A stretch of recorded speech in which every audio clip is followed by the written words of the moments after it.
morning, students. From the second chapter of economics, our today's topic is rising importance of the tertiary sector in production. Tertiary sector, as we described earlier, that it is also called the service sector, where these are linkage between the primary and the secondary sector. So today we are going to discuss why this tertiary sector is important or important for production purposes. The first here it is given. In any country, several services such as hospitals, educational institution, post and etc. Are required. These can be considered as basic services. In a developing country, the government has to take responsibility for the provision of these services. So for any country, if need to improve or need to upgrade their condition, then such are the common services they need to provide to the people, like schools, hospital, post office, telegraphs, banks, etc. And these all are coming under or falling under the tertiary sector. That's why the importance of tertiary sector is increasing. In the second point it is given, the development of agriculture industry leads to development of services such as transport, trade, storage and as we have already seen. Greater the development of the primary and secondary sectors, more would be the demand for such services.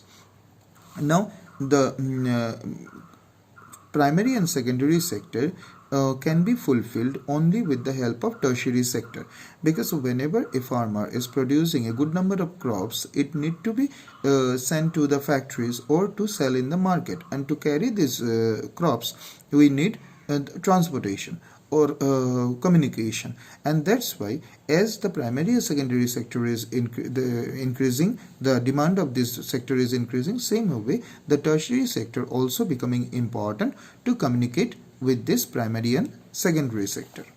The third point is given, as income levels rise, certain sections of people start demanding many more services like eating out, tourism, etc. You can see this change quite sharply in cities, especially in big cities.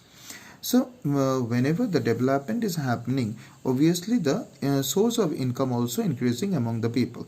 As they have more money with them, so their interest, their liking also increasing, and for that the demands of life also is increasing. So these demands can fulfill by the tertiary sector only, like whenever we have money, we can go for outing, or for tour purpose we can go, even in the hotels we can go. All this comes under this tertiary sector. Fourthly, over the past decades or so, certainly new services such as those based on information and communication technology have become important and essential. The production of these services has been rising rapidly. So in the fourth point it is given that as we are becoming modern day after day, so some of the new technologies also stepped in our life, like computer, internet, etc. So these all falling under this tertiary sector, and that's why tertiary sector also becoming important. Now, where are most of the people employed? So in which sector most of the people are getting the employment?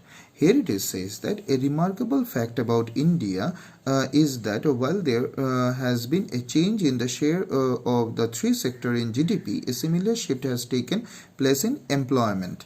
So primary sector continues to be the largest employer even in the year 2000. So generally we can see the that is from out we can see the primary sector is the area where most people are getting employment. But is it a real employment or not? Because in the next page it is given here that even if we move few people out, production will not be affected. In other words, workers in agricultural sector are underemployed. That means in the agricultural sector, suppose 5 people are working in a particular plot of land. If 3 people you are removing from there, then also the production will remain same. In that condition, the 3 people who are extra in the matter of production, their work is not countable at all. So they are called underemployment.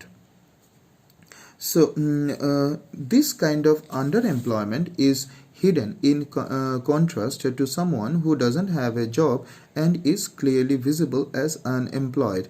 Hence, it is also called a disguised unemployment. That means who is contributing, but his contribution is not important or affect any way to the matter of production. This kind of people are called unemployed, and this is also said as disguised unemployment. Though they are helping there more, but they have very little income. They may spend the whole day but earn very little, as it is mentioned in the book. So next is how to create more employment. There are some of the provisions given how to create more employment. You please read this topic today. In the next class we are going to discuss about it. Thank you.